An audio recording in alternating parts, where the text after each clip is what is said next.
Selamat menunaikan ibadah sholat subuh bagi Anda, kaum muslimin yang ada di wilayah Jakarta dan sekitarnya. Kita ke informasi berikutnya, pemirsa. Kalah perdana tak membuat supporter Indonesia berkecil hati.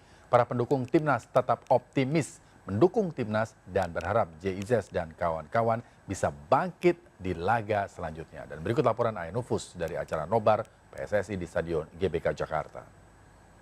Ya, pemirsa, Indonesia berhasil ditaklukkan oleh Cina dalam laga lanjutan grup C putaran ketiga kualifikasi Piala Dunia 2026 zona Asia. Sayang sekali dengan skor 2-1 meskipun tadi ada perlawanan dan berhasil digolkan oleh Tom Haye, namun tetap saja Indonesia harus kalah dari negara naga begitu ya. Dan tadi saya melihat cukup banyak pendukung yang kecewa, namun tidak sedikit juga dari mereka yang tetap menyemangati para timnas kita seperti teman-teman yang ada di belakang saya ini. Halo! Mas, siapa namanya Mas? Afif. Afif, Mas Afif, tadi seperti apa Anda melihat pertandingan Indonesia lawan Cina? Pertandingannya alhamdulillah ya lumayan oke sih untuk penguasaan bola. Tapi untuk Cina mereka bermain cukup bertahan karena ya cukup mengecewakan juga ya. Banyak drama juga ya. Tapi kaget nggak? Cina kan selama ini belum selalu dikalahkan, tiba-tiba menang melawan Indonesia. Kaget juga, rasa kecewa juga karena ada beberapa pemain yang kurang bagus mainnya. Dan juga acting juga sih ya. Acting. Ya udah, berarti tetap ingin menyemangati timnas kita dong? Iya. Terima kasih Mas Afif, terima kasih teman-teman semuanya. Terima kasih, dan itu dia tadi. Ya, teman-teman, para pendukung timnas Indonesia yang terus menyemangati Indonesia meskipun harus kalah melawan Cina pada malam hari ini, pemirsa, dengan skor 2-1.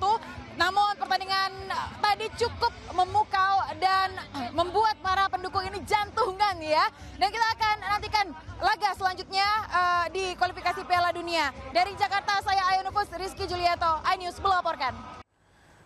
Kekalahan skuad Garuda atas Tiongkok menuai keprihatinan penggemar sepak bola Indonesia. Namun mereka menilai Indonesia tampil cukup baik dan mampu mendominasi permainan. Menang, karena mungkin terlalu semangat sehingga pas serangan balik disitulah kita lengahnya. Yang jelas Indonesia permainnya hari ini sangat bagus, apalagi di babak kedua pas semenjak Arhan masuk, disitulah semangat Indonesia mulai kembali. Cuma tadi terlambat di menit-menit terakhir semangatnya. Seru, kita semangat walaupun tertinggal 2-0 kita bisa mencuri 1 gol di kandang Cina dan kita berharap di GBK besok bisa meraih poin penuh 2-0. Karena kecapean ya, kelelahan bagi saya karena kan Cina juga stadionnya sangat jauh dari ibu kota Beijing, jadi itu mungkin faktor yang paling utama. Ya mungkin kurang beruntung ya hari ini ya Indonesia, walaupun sudah bekerja keras, timnas kita ya paling tidak hari ini yang terbaik lah dilakukan oleh timnas Indonesia kita. Mungkin karena di awal ya kita terlalu meremehkan mungkin atau seperti apa ya, karena jadi kita kebobolan lebih dulu. Harapannya Indonesia lebih baik lagi sih, jadi harus bisa ditingkatkan lagi kerja kerasnya. Usai memanggil 49 calon menteri, Prabowo Subianto kembali memanggil 58 tokoh ke kediamannya di Kertanegara, Jakarta Selatan, Selasa sore. Sedikitnya 5 artis dan musisi juga disebut akan mendapat jatah wakil menteri dan kepala badan, termasuk Raffi Ahmad dan Giring Niji.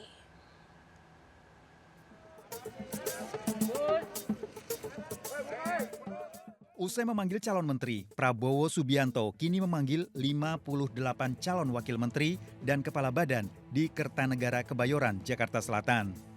Menariknya, sejumlah figur publik turut dipanggil di kediaman Prabowo Selasa sore. Di antaranya artis Raffi Ahmad, Gus Miftah, legenda bulu tangkis Indonesia Taufik Hidayat, hingga musisi Giring Niji dan Yovie Widianto. Menggunakan batik, Raffi datang bersama Miftah Maulana Habibur Rahman atau Gus Miftah dan PLT Ketua Umum PPP M. Mardiono. Sebelum Raffi, politikus PSI sekaligus vokalis Giring Niji lebih dulu datang menemui Presiden terpilih Prabowo Subianto. Giring disebut akan membantu pemerintahan Prabowo di sektor kebudayaan. Sementara Raffi, yang kini dikenal sebagai pengusaha muda, disebut akan membantu pemerintah Prabowo Gibran sesuai dengan bidang yang digelutinya. Tadi saya sama ada beberapa senior-senior juga, jadi memang hari ini saya dipanggil sama Bapak Presiden terpilih, Bapak Prabowo, untuk membantu beliau pastinya untuk membantu negara dalam bidang yang saya kuasai. Pastinya kisaran karena saya pengusaha, generasi muda, kira-kira pekerja seni, dan juga kreatif. Ya, kurang lebih itulah. Sementara dari 58 wamen dan kepala badan yang dipanggil Prabowo, 3 diantaranya merupakan ketua umum partai pendukung Kim.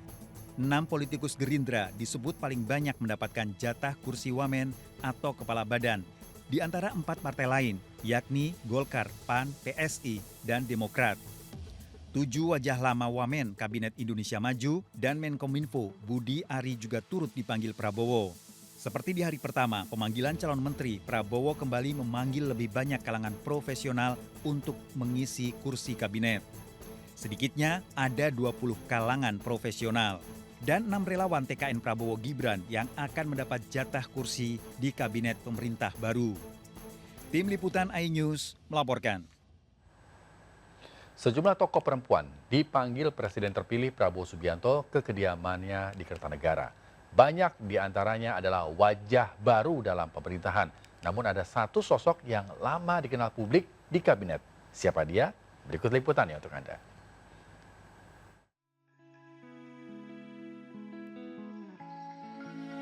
Sejumlah sosok perempuan mencuri perhatian di antara para tokoh yang dipanggil Presiden terpilih Prabowo Subianto ke kediaman Kertanegara.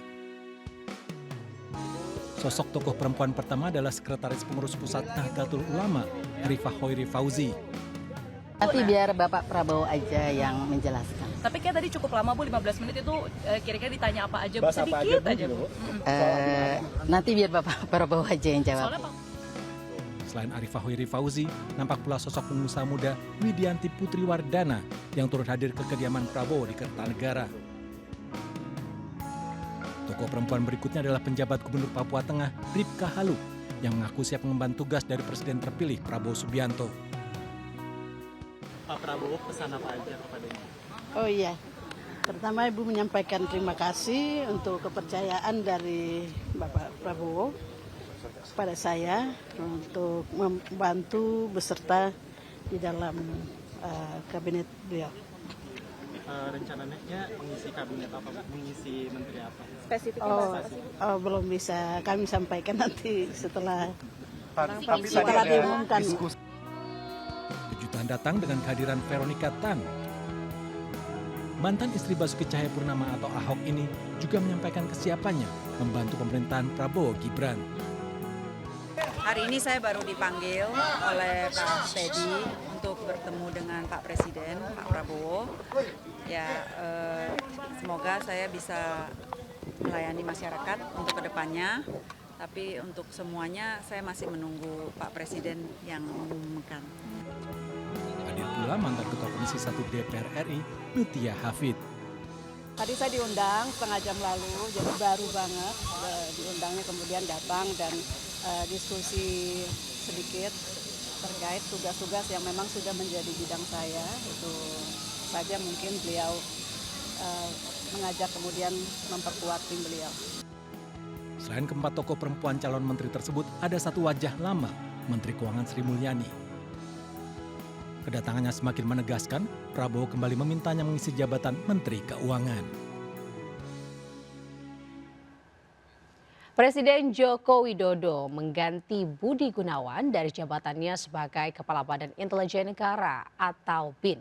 Sebagai penggantinya, Wamenhan Herindra hari ini akan menjalani fit and proper test terkait dengan jabatan barunya.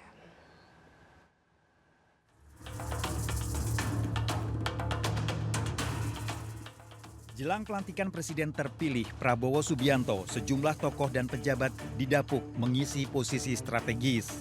Salah satunya Wamenhan Herindra yang disebut akan menggantikan Budi Gunawan sebagai Kepala Badan Intelijen Negara atau BIN. Dalam rapat paripurna penetapan dan pengesahan alat kelengkapan Dewan 2024-2029, Ketua DPR RI Puan Maharani turut membacakan tindak lanjut terkait surat usulan calon kepala BIN baru ini berdasarkan Surat Presiden nomor R51 pada 10 Oktober 2024 lalu. Usai dibahas dalam rapat konsultasi pimpinan DPR RI dan pimpinan fraksi-fraksi DPR RI, Gerindra dijadwalkan akan mengikuti fit and proper test atau uji kepatutan dan kelayakan. Ketua DPR RI Puan Maharani membenarkan adanya penggantian nama kepala BIN tersebut. Rapat konsultasi memutuskan membentuk tim yang dipimpin oleh pimpinan DPR yang mempunyai tugas untuk membahas pertimbangan atas pemberhentian dan pengangkatan calon kepala Badan Intelijen Negara atau BIN untuk selanjutnya dilaporkan pada rapat paripurna terdekat. Gerindra akan menggantikan Budi Gunawan yang telah menjabat sebagai kepala BIN sejak 2016 lalu. Gerindra lahir di Magelang 1964 silam. Gerindra yang merupakan lulusan terbaik Akmil 1987 memiliki sejumlah penghargaan.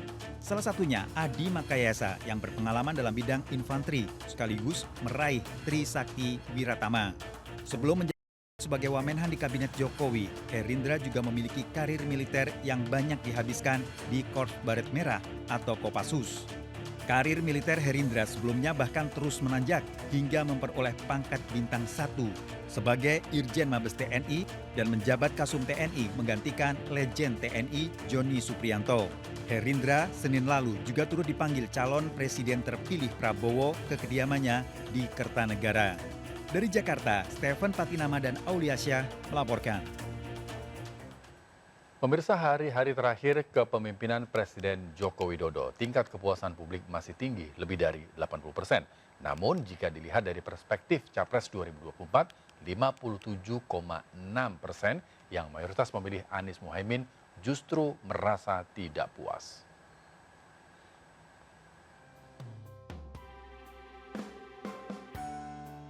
Sepuluh tahun masa kepemimpinan Joko Widodo segera berakhir. Lembaga survei DNIJA mencatat tingkat kepuasan publik masih tinggi hingga 80,8%. Namun survei yang dilakukan 26 September hingga 3 Oktober mencatat fakta berbeda. Dari perspektif pemilih Capres 2024 yang mayoritas pemilih Anies Muhaimin sebesar 57,6% justru merasa tidak puas. 1.200 responden dilibatkan dalam survei nasional LSI DNIJA dengan multistage random sampling tatap muka dan margin error 2,9%. Ya, sebetulnya mereka yang tidak puas terhadap Pak Jokowi ini kan berhubungan langsung dengan Pak Jokowi, terkait dengan kinerja Pak Jokowi atau terkait dengan personality Pak Jokowi. Jadi saya pikir itu dua hal yang berbeda. Sementara itu, menjelang pelantikan Prabowo Gibran, ribuan relawan Solidaritas Merah Putih akan menggelar doa bersama. Sementara pada hari pelantikan 20 Oktober mendatang, ribuan relawan akan turun mengawal Prabowo Gibran menuju gedung DPR RI. Mengucapkan terima kasih ke Pak Jokowi dan Kiai Maruf Amin, serta memberikan doa dan ucapan selamat untuk Pak Prabowo dan Mas Gibran mengemban tugas, semoga amanah. Ditambahkan sebagai bentuk penghormatan dan rasa terima kasih kepada Jokowi Ma'ruf Amin, para relawan juga akan menggelar arak-arakan dari gedung DPR menuju istana hingga Bandara Halim Perdana Kusuma, di mana Jokowi akan pulang ke kampung halamannya di Solo, Jawa Tengah. Dari Jakarta, Rani Sanjaya melaporkan. Pemirsa, Pekan Paralimpiade Nasional atau Peparnas ke-17 tahun 2024 di Solo, Jawa Tengah telah berakhir. Penutupan ajang olahraga nasional yang berlangsung di Stadion Manahan, Solo, Jawa Tengah tersebut berlangsung sangat meriah.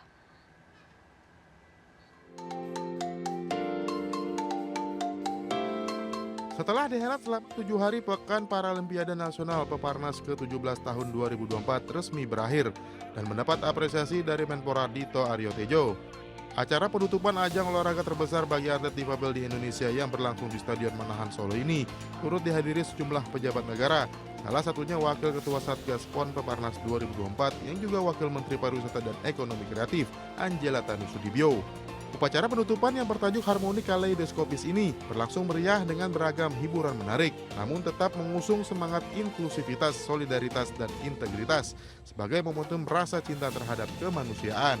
Saya rasa closing ceremony ini tercapai makna yang diinginkan dan yang ditujukan, yaitu bagaimana para kontingen seluruhnya dan juga penyelenggara ini merasa bisa diapresiasi, dan ini adalah momen pelepasan sebelum semuanya kembali ke daerah masing-masing. Dalam Peparnas ke-17 tahun 2024, tuan rumah Jawa Tengah keluar sebagai juara umum dengan total perolehan 161 medali emas, 121 perak, dan 124 perunggu. Dari Solo, Jawa Tengah, Septiantoro iNews melaporkan. Pemirsa, remaja di bawah umur mencuri tabung gas LPG 3 kg di Goa, Sulawesi Selatan. Pelaku mencuri 2 tabung gas. Dalam CCTV terekam aksi 2 pria mencuri tabung gas 3 kg di BTN Citra Manggali Permai Palangga, Goa. Pelaku membawa kabur 2 tabung gas dari rumah warga. Polisi menangkap pelaku berdasarkan rekaman CCTV. Ternyata pelaku berjumlah 4 orang dan berusia di bawah umur. Gas LPG masih tersimpan di samping rumah. 3 pelaku ternyata berstatus sebagai pelajar SMA.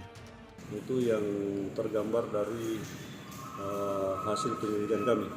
Modus pelaku sendiri itu seperti apa? Modusnya yaitu memasuki rumah salah seorang pelaku, masuk atau manjat ke rumah.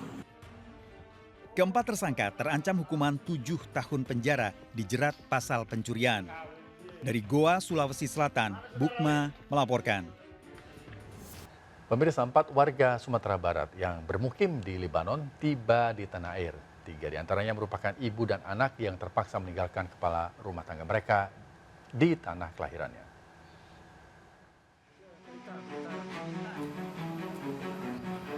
Rina dan 2 anaknya yang berusia 4 dan 5 tahun, serta seorang mahasiswa tiba di Bandara Internasional Minangkabau, Padang Pariaman, Sumatera Barat.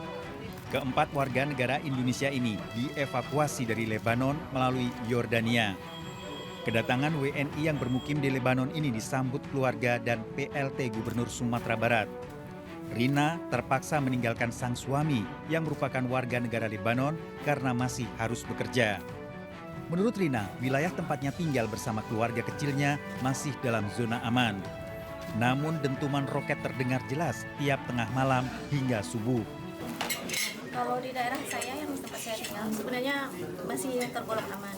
Cuman yang di sekitaran Beirut yang pinggirannya, yang perbatasan dengan Turkiya udah dibom semua. Jadi suara yang kedengaran cukup keras. Biasanya kalau udah ngebom itu dari jam 12 sampai jam 5 subuh, nggak berhenti. Setiap setengah jam pasti bom, suaranya keras. Sebelum tiba di tanah air, Rina bersama warga negara Indonesia lainnya dievakuasi dari Beirut pada 3 Oktober menuju Suriah dan Yordania melalui jalur darat. Dari Padang, Sumatera Barat, Budi Sunandar melaporkan. Kembali ke dalam negeri, pemirsa, jasad bocah laki-laki yang tewas dalam kebakaran di Tambora, Jakarta Barat berhasil dievakuasi dan dibawa ke Rumah Sakit Polri, Kramat Jati. Berdasarkan hasil penyelidikan tim Inafis Polres Metro Jakarta Barat, kebakaran dipicu dari ledakan tabung gas.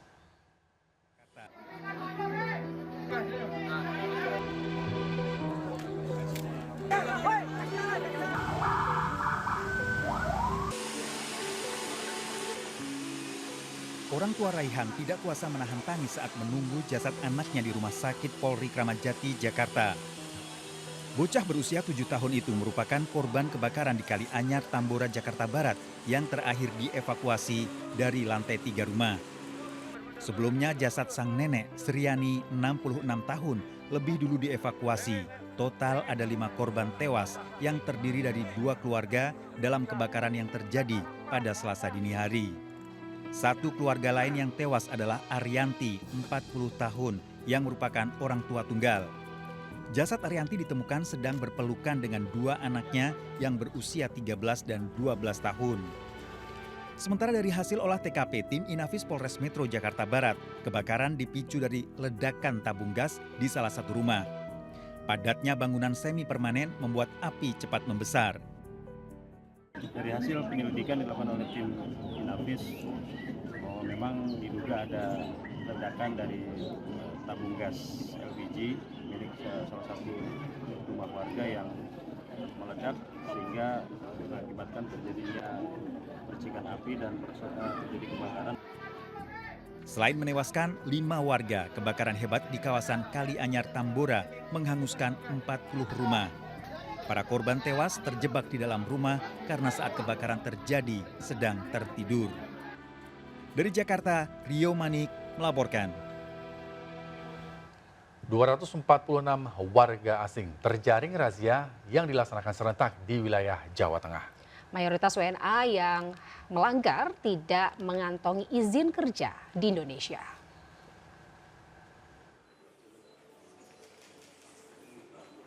Razia warga negara asing dilakukan secara serentak di Jawa Tengah. Hasilnya 246 terjaring, 11 diantaranya ditangkap di wilayah Pemalang, Jawa Tengah. Mayoritas WNA yang melanggar tidak mengantongi izin kerja di Indonesia. Usai terjaring razia, imigrasi akan melakukan cekal dan deportasi.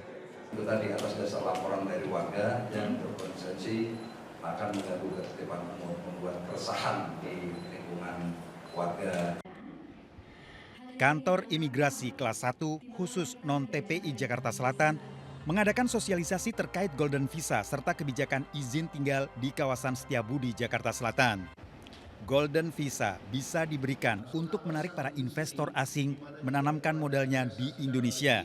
Ini adalah merupakan fasilitas keimigrasian yang diberikan kepada para investor, baik yang sudah ada maupun yang akan berinvestasi di Indonesia.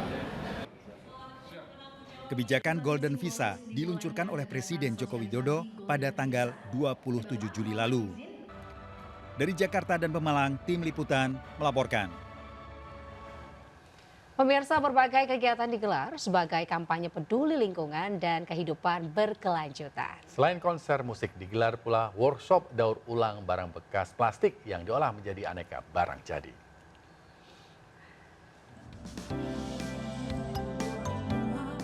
Perayaan 1 dekade AVO Innovation Teknologi di Kompleks Candi Prambanan berlangsung meriah.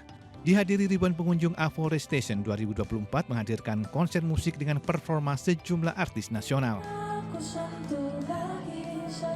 Tidak hanya konser musik, digelar pula workshop daur ulang barang bekas plastik yang diolah menjadi aneka barang jadi. Ada juga playground bagi anak-anak dengan permainan kreatif dan edukatif. Memperingati ulang tahun ke-10 sekaligus untuk mengajak audiens bisa berpartisipasi melihat praktek-praktek gaya hidup berkelanjutan sembari menikmati karya seni yang kekinian. Seperti penggunaan material-material yang lebih ramah lingkungan, kemudian lebih mindful dalam membeli suatu produk, serta sebelumnya juga dilakukan penanaman pohon di lapangan Garuda Candi Prambanan. Dari Yogyakarta, tim liputan melaporkan. Sejumlah kawasan di Aceh masih digenangi banjir. Di Aceh Singkil, puluhan desa di 5 kecamatan ketinggian air mencapai 1 meter. Di Aceh Selatan, banjir yang terus meluas melumpuhkan jalan lintas nasional.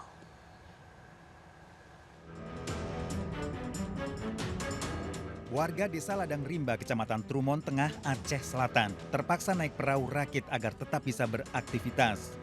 Perahu rakit tidak hanya mengangkut warga, tapi juga kendaraan. Petugas TNI, Polri bersama BPBD, masyarakat setempat ikut membantu proses evakuasi warga. Sejak curah hujan tinggi dan sungai Lae Soraya meluap, jalan lintas nasional penghubung Sumatera Utara Aceh Selatan terputus. Akibatnya, truk pengangkut pasokan makanan tertahan. Banjir di wilayah ini selalu terjadi tiap tahun dan belum ada solusi. Ikan. Rencananya mau bawa kemana nih? Ke Tanjung Balai. Udah berapa hari di sini, Bang? Cuman baru 1 hari. Di Aceh Singkil, puluhan desa di 5 kecamatan terendam banjir ketinggian hingga 1 meter. Banjir kiriman memperparah kondisi. Selain merendam permukiman, banjir juga merendam fasilitas umum dan kantor pemerintah. Hingga saat ini, BPBD Aceh Singkil masih melakukan pendataan terhadap dampak banjir yang terjadi. Tim Liputan melaporkan. Pemirsa, air kiriman dari Bogor membanjiri permukiman padat di Kampung Melayu, Jakarta Timur. Sementara di Cipayung, ratusan warga hidup berdampingan dengan banjir selama 2 bulan dan sejumlah warga yang bertahan terjangkit penyakit kulit dan demam berdarah. Meski banjir setinggi lutut orang dewasa menggenangi permukiman di tanah rendah Kampung Melayu, warga tetap beraktivitas seperti biasa. Para pedagang tetap berproduksi dan juga melakukan transaksi di tengah kepungan banjir. Para pelajar juga berangkat sekolah dengan digendong untuk menerjang banjir. Banjir di 3 RT ini terjadi akibat kiriman air dari Bogor ditambah hujan deras di beberapa wilayah di Jakarta. Sementara ratusan rumah warga di Lubang Buaya Cipayung, Jakarta Timur telah hidup berdampingan dengan banjir selama 2 bulan. Dan kondisi ini diperparah setiap hujan deras seperti yang terjadi pada kemarin. Lama banjir membuat sejumlah warga terkena penyakit kulit dan demam berdarah. Menurut warga, selain hujan air di wilayah ini juga tidak memiliki saluran pembuangan karena drainase ditutup salah seorang warga yang mengaku pemilik lahan. Kasus ini sudah dilaporkan ke Gubernur dan DPRD, namun tidak ada tindak lanjut.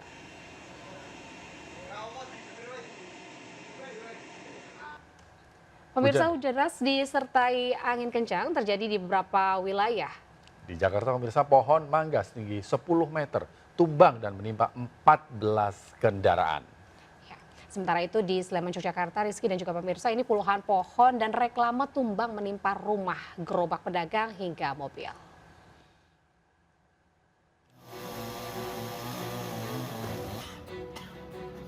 Pohon mangga setinggi 10 meter di komplek pertokoan kawasan Pondok Kelapa, Jakarta Timur, tumbang dan menimpa 10 motor serta 4 mobil yang terparkir.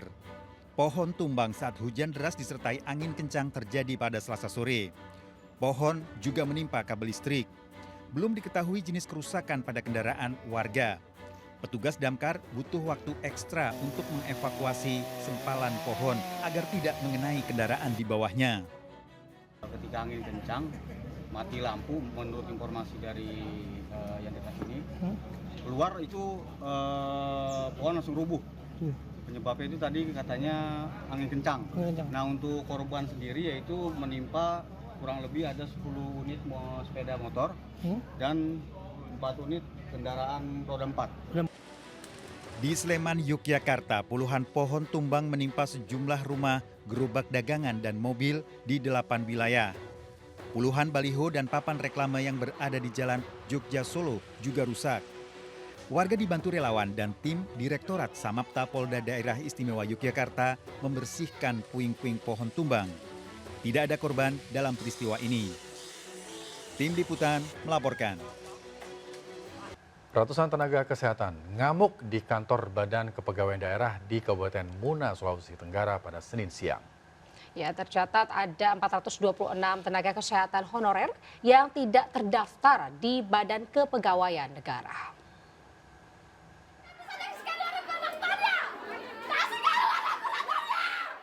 Ratusan tenaga kerja honorer kesehatan Kabupaten Muna ini mengamuk di kantor Badan Kepegawaian Daerah dan Pengembangan Sumber Daya Manusia Muna.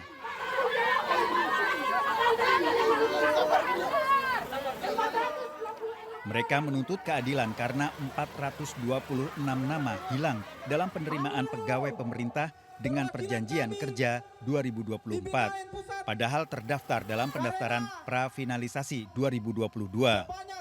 Diduga ada oknum BKD yang tidak memasukkan nama mereka dalam daftar di BKN, padahal sudah bekerja di atas 4 tahun. Lucunya, ada tenaga kerja honorer yang baru setahun bekerja malah terdaftar di Badan Kepegawaian Nasional. Unjuk rasa awalnya tertib berubah menjadi ricuh saat para tenaga kesehatan memaksa masuk ke kantor BKD sehingga terjadi saling dorong dengan petugas di depan pintu. Yang 426 orang ini tidak diperhatikan. Sampai saat ini kita, Pak, dari digaji sampai tidak digaji, Pak, kita tidak pernah menuntut hak gaji. Tidak pernah kita turun jalan, Pak, menuntut hak gaji. Tetapi kenyataan saat ini, masa biar namanya kita juga harus dipangkas dan oknum yang tidak bertanggung jawab, Pak. Demo membawa spanduk dan poster menyebut pemerintah daerah untuk menyelesaikan masalah ini. Dari Kabupaten Muna, Sulawesi Tenggara, Adi Eba melaporkan. Suasana haru mewarnai pemakaman calon gubernur Maluku Utara Benny Laos di Karawang, Jawa Barat pada Selasa siang. Ratusan pelayat hadir memberi penghormatan terakhir kepada almarhum yang dikenal berdedikasi untuk kemajuan daerahnya.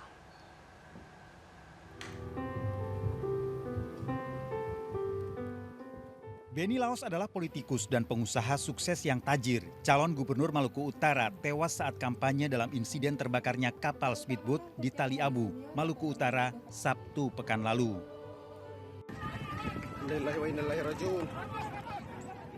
Ketiga anak Benny Laos ini tak kuasa menahan air mata saat peti jenazah ayahnya dimasukkan ke liang lahat. Dimakamkan di San Diego Hill, Karawang, Jawa Barat. Sanak, saudara, dan sahabat memberikan dukungan kepada keluarga Benny Laos. Dia hanya senang kalau dia bisa membantu.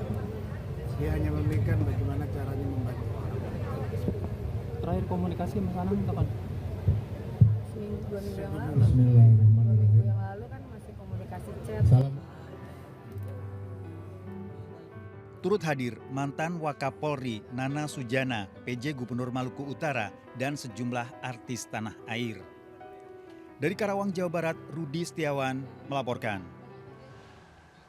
Pemirsa, putra bungsu Presiden Joko Widodo, Kaisang Pangarep, kini tengah berbahagia usai istrinya Erina Gudono melahirkan putri pertamanya Selasa pagi. Cucu ke-6 Presiden Joko Widodo ini pun diberi nama Bebingah Sang Tansahyu, yang berarti bahagia, serta cantik, tutur, dan parasnya.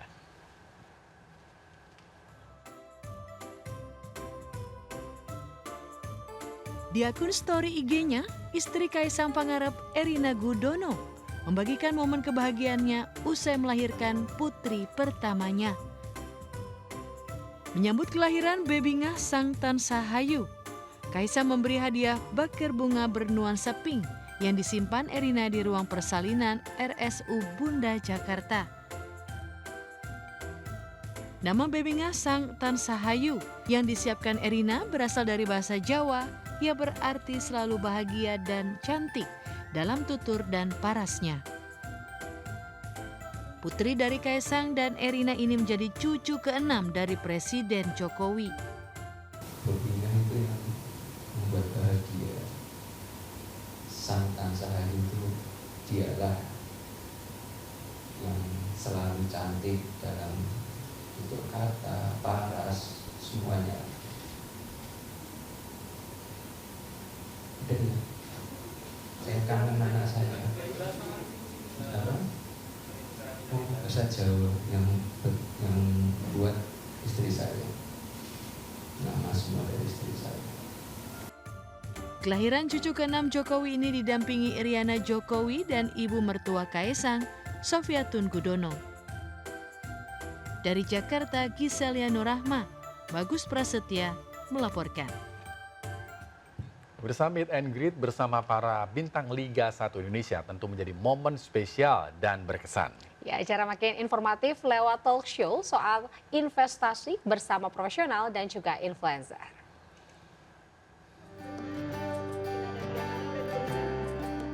Sebagai bentuk apresiasi untuk pelanggan, Bank BRI menggelar Brimo Festival Playzone di Jakarta.